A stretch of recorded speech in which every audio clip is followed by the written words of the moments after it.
Hello, je suis Léna, passionnée de bien-être, mieux vivre et spiritualité. J'ai créé ce podcast pour faire connaître au plus grand nombre des méthodes alternatives pour aller mieux, que ce soit physiquement ou mentalement.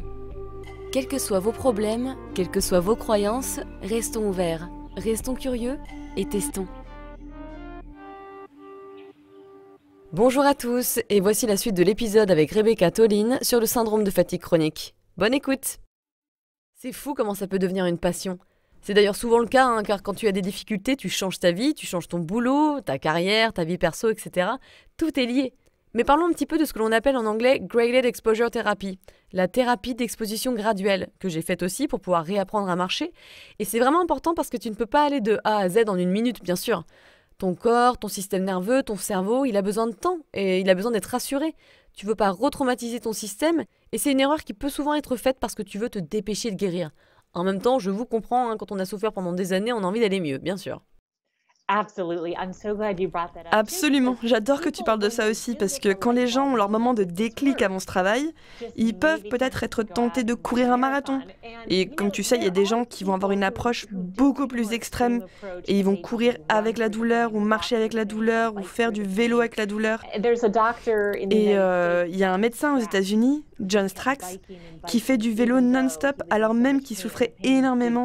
Et la douleur a fini par disparaître. Je crois que c'est après le kilomètre 6 à peu près, ou par là.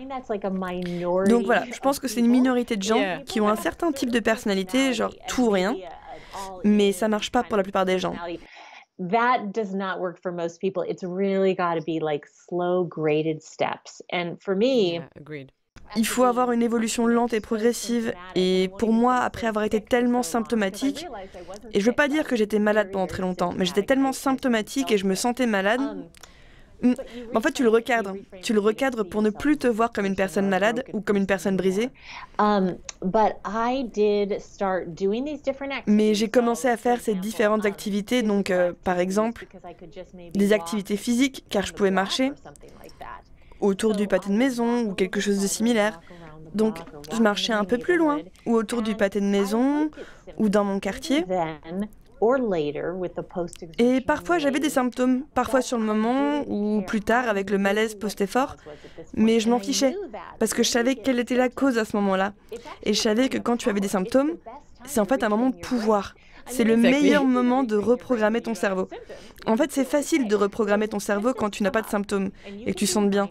Mais quand les symptômes apparaissent et que tu peux être en pleine conscience, que tu peux les observer et tu peux te dire « je vais bien, corps, je suis en sécurité, tout va bien ». Et je me rendais compte que même si je ressentais cette lourdeur, comme si on me tirait vers le sol, ou parfois j'étais étourdie avec des vertiges, et il fallait même que je m'assoie ou que je fasse une pause, mais je me disais simplement « c'est bon, je gère, je suis en train de reprogrammer mon cerveau ». Et parfois mon corps faisait de la résistance, mais j'ai persévéré. Et si j'avais besoin de me reposer, je le faisais aussi, j'en faisais pas tout un plat. Oui, et je m'en voulais pas, ou je n'y accordais pas de signification particulière, parce que tu veux pas créer plus de peur. Et par exemple, si je rencontrais un ami le soir, pour un café ou pour un dîner, ou quelque chose du genre, et c'était le pire pour moi. Dans le passé, ça déclenchait tellement d'insomnie, et pendant des jours, j'avais l'impression d'avoir la grippe. Et j'ai commencé à le faire par petites étapes. J'ai commencé à voir les gens l'après-midi, puis peut-être un peu plus tard pour le dîner. Et j'avais parfois de l'insomnie, pendant un moment, quelques semaines ou parfois quelques mois. Mais je me contentais de m'allonger et me dire l'insomnie c'est comme n'importe quel symptôme. Donc je me contentais de m'allonger, je me reposais et je me disais j'ai déjà surmonté beaucoup de nuits comme celle-ci, je vais juste en profiter, je vais sentir mon corps et mon souffle. Et puis après si j'étais vraiment réveillée, je me levais et je faisais quelque chose de plus agréable pour arrêter d'y penser en me disant que j'allais finir par m'endormir et c'était le cas. Mais c'est comme ça que tu arrives à lâcher prise sur la résistance. Et c'est comme ça qu'on arrive à arrêter de résister, en acceptant ce qui arrive à ton corps dans l'instant, et de savoir que même si les symptômes se manifestent, ils sont en train d'essayer de vous protéger. Mais si tu envoies une réponse, comme quoi tout va bien, qu'il n'y a pas de raison pour ces symptômes, je m'inquiète pas des symptômes, mais ils ne sont pas nécessaires. Ton cerveau finit par suivre le mouvement. Et bon, après pour moi ça a quand même pris quelques mois.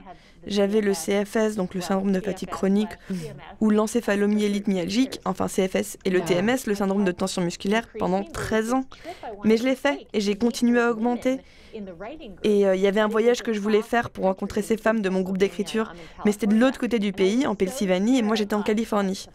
Et j'avais tellement peur, juste de penser à voler de nouveau, de rester dans une maison avec ces gens que je connaissais pas, manger de la nourriture différente, ça défiait beaucoup de déclencheurs. Ouais, ça peut être vraiment stressant.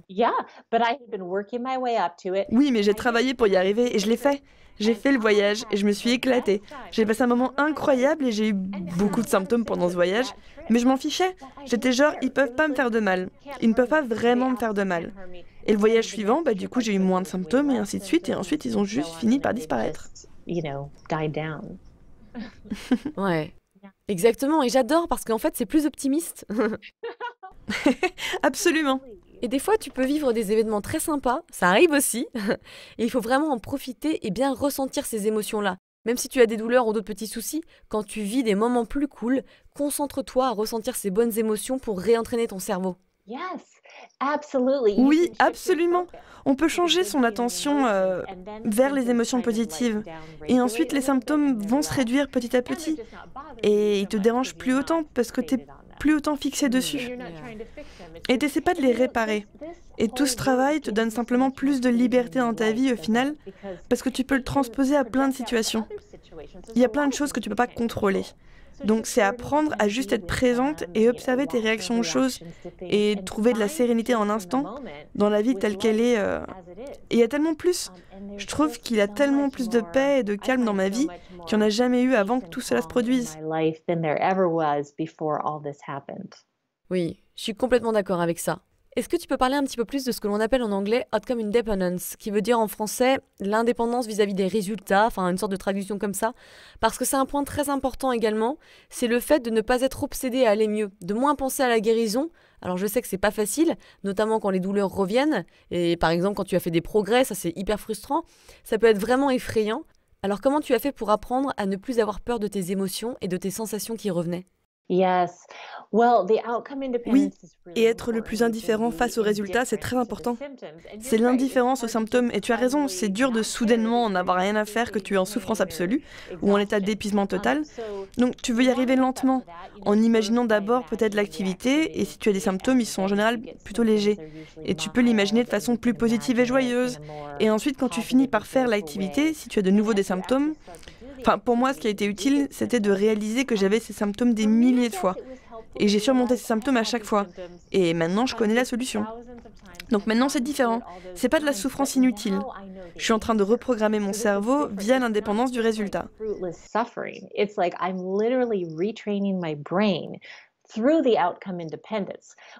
Et quand j'ai compris qu'être indifférente aux symptômes apprend au cerveau que tu vas bien, que t'es pas en train de fuir le tigre, ça a juste transformé la chose en énorme défi, presque comme un jeu, au lieu d'être juste une souffrance active. Donc c'était le recadrage de cette souffrance et encore une fois d'être présente avec les sensations en devenant curieuse.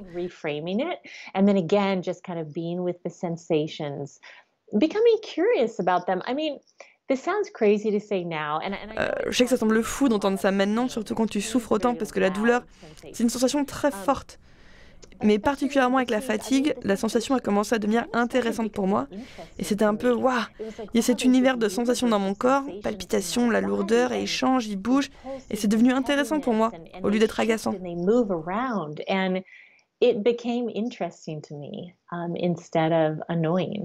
Oui, complètement. C'est un bon état d'esprit, mais des fois c'est dur parce que tu as ce qu'on appelle en anglais le symptom imperative, quand de nouvelles douleurs dans de nouveaux endroits apparaissent, alors même que tu fais des progrès et que tes sensations habituelles, elles diminuent. Et je sais que pour moi, quand c'est une douleur nouvelle qui apparaît dans mon corps, je les appelle d'ailleurs maintenant des sensations et j'utilise plus le mot douleur, c'est là que je constate que mon cerveau rentre en hypervigilance et en stress parce qu'il connaît pas cette nouvelle douleur. Il n'a pas de référence. Et pourtant, j'ai déjà eu, plus de 40 douleurs partout dans mon corps. Et à force, on s'y habitue, c'est un peu triste, mais c'est vrai, on s'y habitue. Mais quand c'est nouveau, ça perturbe mon système encore plus, alors j'essaye vraiment d'envoyer des messages de sécurité, mais évidemment, c'est un plus gros challenge. Oui, et ça peut être plus fort, et ça essaie de capter ton attention. T'as un cerveau très créatif, pas vrai ? Il va continuer de créer des sensations dans plein de zones. Et quand il réalise que tu as compris et tu sais que ce sont des douleurs neuroplastiques, eh ben, il peut essayer un autre endroit du corps pour essayer de capter ton attention. C'est la même technique de savoir qu'ils ne peuvent rien te faire, qu'ils sont pas dangereux, et parfois quand ça arrive, j'ai l'impression que tu fais tout le travail en profondeur. Je trouve que pour moi, quand on regarde ce qui se déroule au niveau émotionnel, parce que mon cerveau essaie vraiment de me distraire d'une émotion, à tel point que c'est en train de créer tout un nouveau symptôme. Et d'essayer de se poser la question de qu'est-ce qui se passe en moi émotionnellement, et juste écouter, voir s'il y a une émotion ou un message. Ouais. Tu dois apprendre à scanner ton corps pour être connecté à tes sensations et être patient, parce que ça prend quelques minutes pour que les sensations apparaissent. Oui, ça l'est. Et on les repousse depuis tellement longtemps, et c'est compréhensible parce qu'ils sont tellement inconfortables. Et la plupart d'entre nous apprennent dès l'enfance que c'est pas sûr de ressentir les émotions. Ça a été une stratégie importante de les enterrer. Et sans vouloir nous critiquer, mais c'est comme cet enfant dont tu as parlé ou quelqu'un qu'on a rejeté.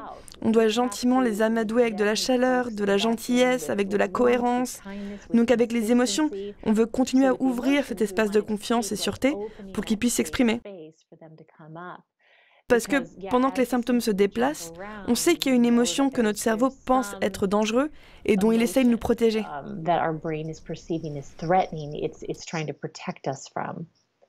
Donc connecte-toi plus à ton corps et aux sensations. Et ce qui est cool, c'est que maintenant, j'ai juste moi à m'allonger dans mon sofa pour accueillir les sensations qui apparaissent automatiquement. J'ai plus besoin d'utiliser mon mental pour me connecter aux sensations de mon corps. J'ai développé cette communication avec mon corps en fait. Génial! Moi je suis pareil. J'adore aller directement à la sensation parce que pour moi c'est l'énergie brute des symptômes.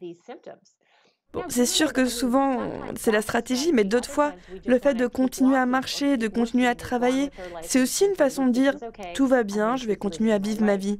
Donc c'est un peu un mélange de tout ça. Quand je repense à la douleur neuroplastique de ma cheville liée au fait que mon chéri se soit fait mal à la cheville, c'est la même chose quand je suis allée à Amsterdam le week-end dernier. J'avais aussi des douleurs, et c'est lié au fait qu'il y a plus de 4 ans, quand tout a commencé, quand tout ça d'ailleurs a commencé, je devais aller aux États-Unis et pendant une séance de sport quelques jours avant de partir, je me suis fait mal au genou et donc mon cerveau a enregistré le fait que faire du sport avant de partir en week-end ou en vacances c'était dangereux. C'est comme s'il me disait « Ne fais surtout pas de sport pour ne pas te blesser si tu veux partir tranquille en week-end ou en vacances ». Et donc avant d'aller à Amsterdam, devine ce qui est arrivé. Évidemment, j'avais des nouvelles douleurs. Donc je me suis directement dit, je m'en fous, je ne veux rien savoir, mon corps, j'irai à Amsterdam et je vais en profiter à fond. Mais c'est assez marrant de savoir comment ça fonctionne, comment le trauma est toujours là. Donc maintenant, j'essaie vraiment de prendre ça plus légèrement, même si c'est vraiment pas facile, soyons honnêtes.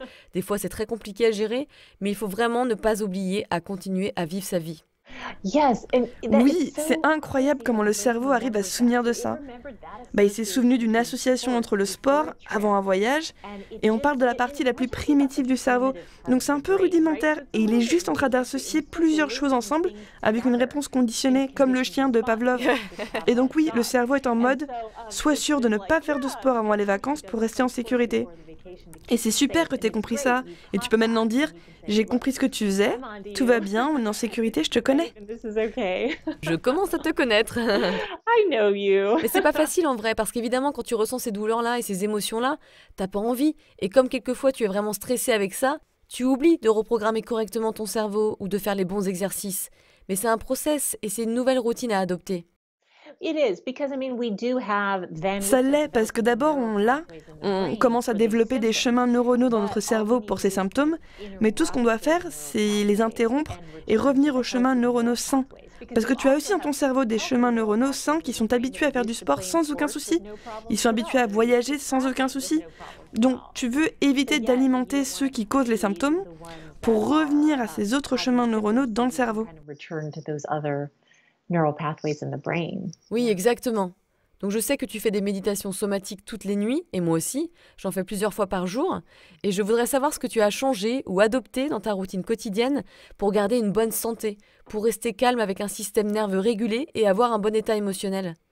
Tu nous as déjà parlé de pas mal de choses, mais si tu penses à d'autres éléments, vas-y, fais-toi plaisir parce que ça nous intéresse, je suis curieuse. Oui, je fais toujours au moins une sorte de pratique d'ancrage dans le corps en début de journée et à la fin d'une journée. Donc souvent le matin, ça va être du yoga. Oui, je pratique le yoga, mais je le fais de manière complètement différente de ce que je faisais avant, en ressentant vraiment les sensations dans le corps. Parce que c'est possible de pratiquer le yoga, ou n'importe quoi d'autre, en étant complètement hors de son corps, comme dans le fitness par exemple. Donc c'est vraiment cet ancrage dans le corps. Je fais aussi un peu de méditation, mais avant je méditais plus dans mon esprit, du style avec un mantra. Maintenant c'est plus, je me concentre sur mon souffle, et je commence la journée comme ça, en me concentrant sur le souffle, le ressentant, et en faisant le point sur les sensations dans mon corps, sur mes émotions. On peut appeler ça les sensations émotionnelles, dans quel état d'esprit je me trouve, et ensuite quelle est mon intuition. Donc je vais faire le point sur ces 4 couches. Parfois c'est une méditation longue, parfois c'est plus court, et puis le yoga, et puis ensuite je vais finir la journée avec un suivi somatique, où je vais faire le point sur les sensations de mon corps, et je vais remarquer par exemple, est-ce que j'ai des émotions non gérées? Je vais ressentir s'il y a peut-être une tension qui s'est installée, et j'ai trouvé que ça a réellement guéri l'insomnie que j'avais depuis tellement d'années. C'était un de mes pires symptômes. Oui, c'est clair. Et donc le suivi somatique avant le coucher et la méditation de ce style m'ont vraiment aidé à calmer tout mon système. Et je continue encore, oui. C'est intéressant parce que on est assez similaires, mine de rien. Alors moi, j'ai pas eu les insomnies comme toi, mais souvent, quand j'ai trop d'anxiété, j'ai des douleurs la nuit, je mets beaucoup de temps à m'endormir. Heureusement, ça dure pas des mois, mais je sais que c'est vraiment très difficile à vivre. Mais à part de gros épisodes d'anxiété, je suis vraiment contente maintenant à mieux réussir à m'endormir, de manière générale, en ressentant les sensations dans mon corps parce que ça me sort de mon mental. Et bam, je dors. Exactement. C'est sortir de sa tête et ramener l'énergie dans son corps. Et ensuite on s'endort. Et donc c'est tout ce qui peut aider à ça, oui. Et je voulais te demander, est-ce que ça te manque ton ancien job de TV News reporter? No. Oui, parce que tu es devenue une autre personne. Je veux dire, pendant des années, je l'ai fait, quand je voulais absolument revenir à cette vie d'avant, parce que je connaissais rien d'autre. Mais maintenant, laisse tomber, je le ferai jamais. C'était sympa à l'époque, mais tu sais ce que je ressentais? Comme si je vivais à partir du cou jusqu'au crâne. Genre juste avec ma tête, en trimballant un peu mon corps partout. Alors que maintenant, mon travail est tellement dans mon corps, mon cœur, mon âme. J'adore me connecter avec des gens comme toi, avec qui je peux parler de mon sujet préféré et aider. Et ouais, pour beaucoup de gens, le syndrome de fatigue chronique peut prendre beaucoup plus de temps à guérir. Mais beaucoup de gens commencent à aller mieux. À ton avis, quel est le lien entre le Covid et les conséquences sur la santé après l'avoir eu, et tous les symptômes que tu as eus avec la fatigue chronique? Comment on peut mieux gérer et comment ça peut être similaire?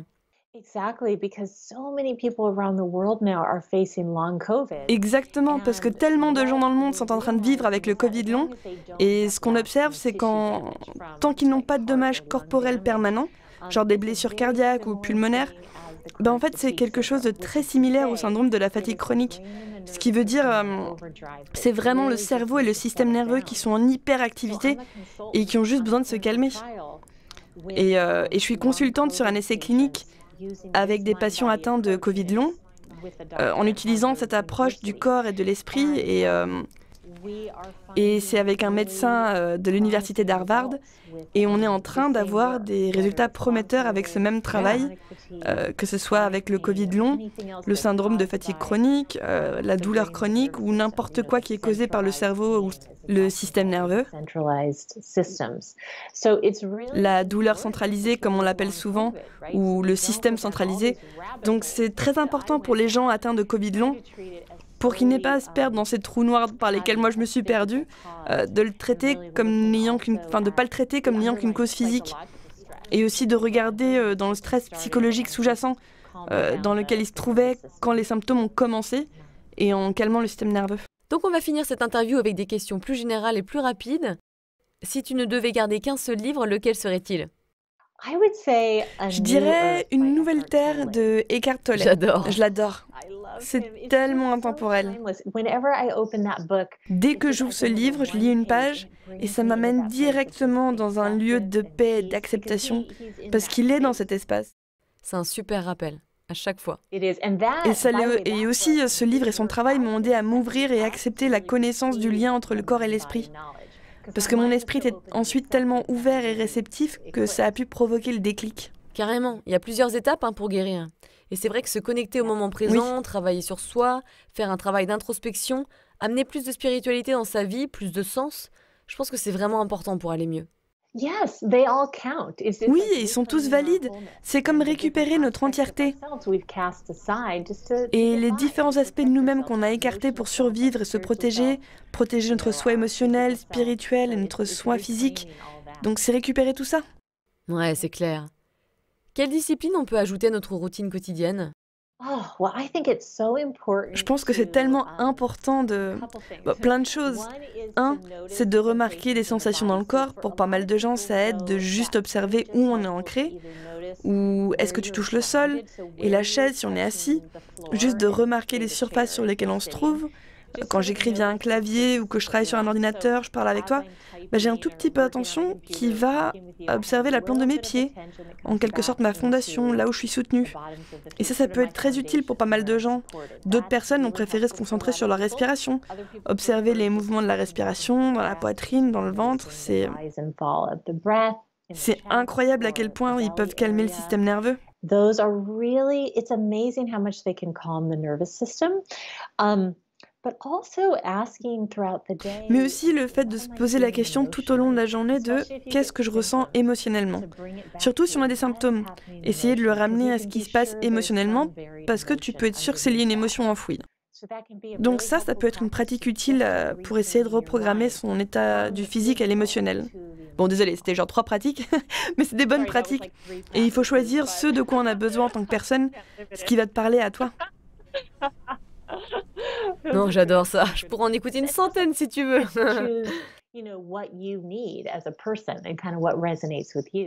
Carrément. Encore une fois, on est tous différents, il y a beaucoup d'éléments à prendre en compte. Donc apprenons à nous écouter et testons le plus de choses possibles pour savoir ce qui fonctionne pour nous. Oui, notre corps c'est notre laboratoire, donc faut tester et voir ce que ça te fait ressentir. Mais une chose que je veux dire, c'est ne l'essaye pas pour te débarrasser des symptômes. Essaie-le pour voir si t'apporte plus de prise de conscience, comme de la conscience émotionnelle, ou un peu plus de calme. Parce que c'est une motivation très différente que de vouloir juste se débarrasser des symptômes, qui va juste effrayer encore plus ton système nerveux. Ouais, c'est vraiment un super conseil. Alors encore une question générale, le meilleur petit-déj. Oh la vache, ça va dépendre de la période de l'année, car j'aime manger en fonction des saisons. Par exemple, s'il fait froid, j'adore les céréales chaudes, comme du gruau d'avoine. Et je vais ajouter des fruits rouges frais, des noix, des graines de chia, du lait d'amande et beaucoup d'épices comme de la noix de muscade et du cardamome. Et puis s'il fait plus chaud, peut-être quelque chose plus comme un smoothie ou un pudding de chia ou quelque chose du style. Mais j'adore manger, j'adore la nourriture. En particulier manger en fonction des saisons et en faire une célébration, ouais. Oui, c'est un peu wouhou ce que je vais dire, mais maintenant, quand je bois de l'eau et que je me prépare à manger, j'envoie toujours de la bonne énergie, je me connecte au moment présent, je me connecte à la nourriture, je me connecte à l'eau. Par exemple, je remercie la nourriture, je remercie l'eau, je me connecte à une sorte d'énergie de gratitude, ce qui est hyper utile parce que dans tous les cas, même si on n'y croit pas, ça va calmer notre système nerveux. Je vais être plus réceptive, plus connectée à mon corps et donc je vais mieux assimiler ma nourriture et mes nutriments. Alors oui, il faut rajouter de la gratitude par tous les enfants. Oui. Oui, exactement. Right. Oui, exactement. Je pense que oui. Comment on mange, genre l'intention qu'on y met, est aussi important que ce qu'on mange. Ça peut changer beaucoup de choses. Et quand tu commences à... Genre nous, on dit un petit merci avant les repas, et tu te rends compte de la chance que tu as d'avoir de la nourriture là, comme ça, devant toi. C'est incroyable quand tu réalises ça. Encore une fois, se connecter au moment présent. Coucou Eckhart Tolle. Puis merci Eckhart. Merci. Quel est ton mantra ou la phrase que tu te répètes régulièrement? Je dirais, regarde le cadeau dans ce qu'on t'a donné. Regarde le cadeau dans ce qu'on t'a donné. Parce que pendant tellement longtemps, j'ai cru que ce qu'on m'avait donné était une malédiction. Je pensais que c'était tellement injuste et pourquoi ça m'arrivait à moi. J'avais rien fait pour mériter cette attaque et 13 ans de maladie. Et j'ai perdu tellement de choses pendant ces années, mais j'ai vraiment trouvé qu'après ces expériences, j'ai réussi à me retrouver. Et le vrai moi, qui je suis vraiment, mon moi authentique en tant que personne, un travail satisfaisant à un point qu'il n'a jamais été jusque-là, et juste vivre plus en face avec mon intuition, mon cœur. Et donc ces circonstances qui peuvent sembler tellement difficiles, que ce soit des douleurs chroniques ou le syndrome de fatigue chronique ou tout autre challenge, je sais que pendant un moment ça peut être tellement agaçant quand quelqu'un te dit d'être reconnaissant, donc c'est pas... Tu peux ne pas être encore arrivé à ce point tout de suite. Et ça m'a pris des années pour y arriver. Mais sois juste ouverte aux cadeaux qu'on te donne, parce que je crois fermement qu'il y a une force bienveillante dans nos vies et dans nos corps, et qu'elle essaye de nous guider jusqu'à nous-mêmes. Ouais, c'est clair. Que dirais-tu à ton plus jeune toi quand t'avais 20 ans par exemple? Oh, j'aimerais tellement pouvoir voir la moi à 20 ans avec tout ce que je sais maintenant. Oui, ce serait vraiment de faire confiance à son instinct, s'honorer. Et j'adore cette citation d'un poète qui s'appelle David Whyte. Et il dit quelque chose du style n'importe qui ou n'importe quoi qui ne te donne pas de vie est trop petit pour toi. Donc vraiment, je dirais ça à moi-même. Il y avait des personnes qui ne me traitaient pas très bien et éventuellement ça a escaladé jusqu'à la violence sexuelle. Et d'apprendre que quand les gens te traitent pas bien, tu mérites d'être traité avec du respect. Et quand on franchit des limites, souvent ça commence petit, puis ça grandit. Et tu peux dire non, tu peux partir, tu peux aller chercher de l'aide. Je dirais aussi, parle à quelqu'un des traumas qui te sont arrivés, parce qu'être capable de l'exprimer peut aussi réduire beaucoup de stress. Ça n'a pas besoin d'être transformé en symptômes physiques. Oui. Et de savoir que tu mérites d'être aimé. D'abord par toi-même, et en apprenant à t'aimer, t'honorer et te respecter, tu vas attirer vers toi d'autres personnes qui font la même chose. Exactement, complètement. Ah, j'adore cette question. Toi aussi, c'est très bien aussi. Pour finir, est-ce que tu veux nous partager quelque chose? Oui, pour les gens qui ont des symptômes chroniques, il y a une porte de sortie. Si tu as des symptômes liés au syndrome du corps et de l'esprit, qu'on sait causé par le système nerveux, qu'il n'y a pas de dommages corporels, il y a une voie de sortie très claire qui va vous guider jusqu'à vous-même. Et donc soyez juste ouverts aux idées.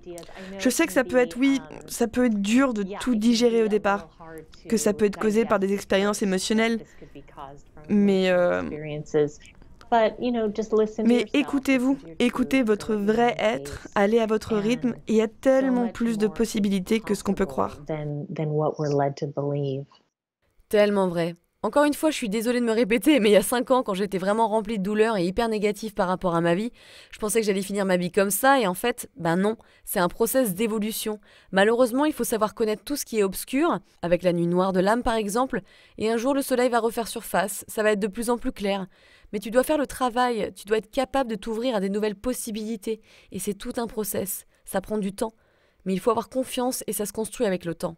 En tout cas, plus tu travailles sur toi et sur ton chemin, sur ta gestion émotionnelle, et plus de possibilités vont s'ouvrir dans ta vie. Faut vraiment apprendre à croire en la magie de la vie, de l'univers. Je suis pas du tout en train de parler de religion, pas du tout, mais je pense qu'il y a vraiment beaucoup de synchronicité, il y a beaucoup de signes, tout est une leçon, rien n'est là par hasard. Tu peux apprendre tellement avec les challenges. Oh, absolument. Je crois que c'est Albert Einstein qui a dit quelque chose du style on peut faire comme si rien n'était un miracle, et puis faire comme si tout était un miracle. Et je sais que c'est tellement dur, quand on est dans les tréfonds de l'obscurité, d'arriver à l'accepter. Et c'est pas grave. Mais je trouve ça très beau que toi, Léna, tu offres cette perspective aux gens en France, à travers l'Europe, et ouvrir les gens à d'autres possibilités, parce que ça rend nos vies tellement plus enrichissantes d'être capable d'utiliser nos défis corporels en tant que portail vers une compréhension plus profonde dans une vie plus épanouissante. Et je suis sûre que toutes les deux, on est plus heureuses maintenant. D'une certaine manière, je suis contente que ce soit arrivé parce que j'ai vraiment beaucoup changé. Absolument, ouais. Mais bien sûr, j'aurais jamais dit ça il y a quelques années pendant que j'étais en train de pleurer toute la journée ou de souffrir, bien sûr que non. Mais maintenant, je peux dire que je suis tellement plus heureuse, tellement plus connectée envers moi-même, envers mon être, envers mon intuition, et comme tu as dit précédemment, envers mon moi authentique. Mais c'est un sacré voyage. Et c'est tellement beau parce que tu le partages avec d'autres personnes maintenant, en trouvant ton toi authentique que tu as seulement pu trouver en traversant cette période sombre et en trouvant les réponses en toi-même et qu'ensuite tu peux le partager avec les autres et t'exprimer. Faut savoir mettre les pieds dans la merde, et oui, désolé du langage, mais bon, c'est quand même bien vrai. C'est vrai, on aimerait tous pouvoir sauter cette étape de nuit noire et le défi, mais je dis toujours que la souffrance a été ma meilleure professeure. Non pas que j'en ai encore besoin, univers, si tu m'entends. C'est bon, j'ai eu le message, mais quand ça vient, parce qu'on a tous des changements de vie assez différents, tu apprends ces mêmes principes qui pour moi sont du registre de la sagesse ancestrale des traditions anciennes, d'apprendre à vivre la vie dans l'instant, d'accepter les leçons et de trouver sa vérité intérieure. Et on fait ça avec beaucoup plus de motivation quand on a des symptômes chroniques. Mais encore une fois, éduquez-vous à propos des douleurs neuroplastiques, des douleurs chroniques. Il y a tellement de bouquins dessus, en tout cas à l'international. On a vraiment de la chance d'être dans cette époque avec Internet où il y a plein de sites qui en parlent. On a aussi Rebecca, on a moi. Et d'ailleurs, où est-ce qu'on peut trouver Rebecca? Oui, et j'ai beaucoup de données gratuites sur mon site qui est rebeccatoline.com, donc TOLIN.com. J'écris un blog et il y a un suivi somatique et une méditation sur le blog. Et si vous en voulez des plus longs, voilà, vous pouvez vous inscrire à ma newsletter. Et j'ai aussi une chaîne YouTube qui est Rebecca Toline, Mind, Body and Life Coaching. Je fais beaucoup de témoignages de guérison et des vidéos de pratiques possibles. Et j'accueille aussi beaucoup de livres sur mon site qui sont écrits par des gens dans ce domaine et des vidéos pour que les gens puissent trouver une approche qui leur convienne. Et j'enseigne aussi un cours de 10 semaines sur comment guérir de la douleur chronique et le syndrome de fatigue chronique qui s'appelle « Sois ton propre médicament ». Et je suis très contente parce que j'ai beaucoup travaillé dessus cette année et je vais l'ouvrir cet automne. Et tu peux trouver tout ça sur le site aussi. Merci beaucoup Rebecca. Oh, tout le plaisir est pour moi, merci.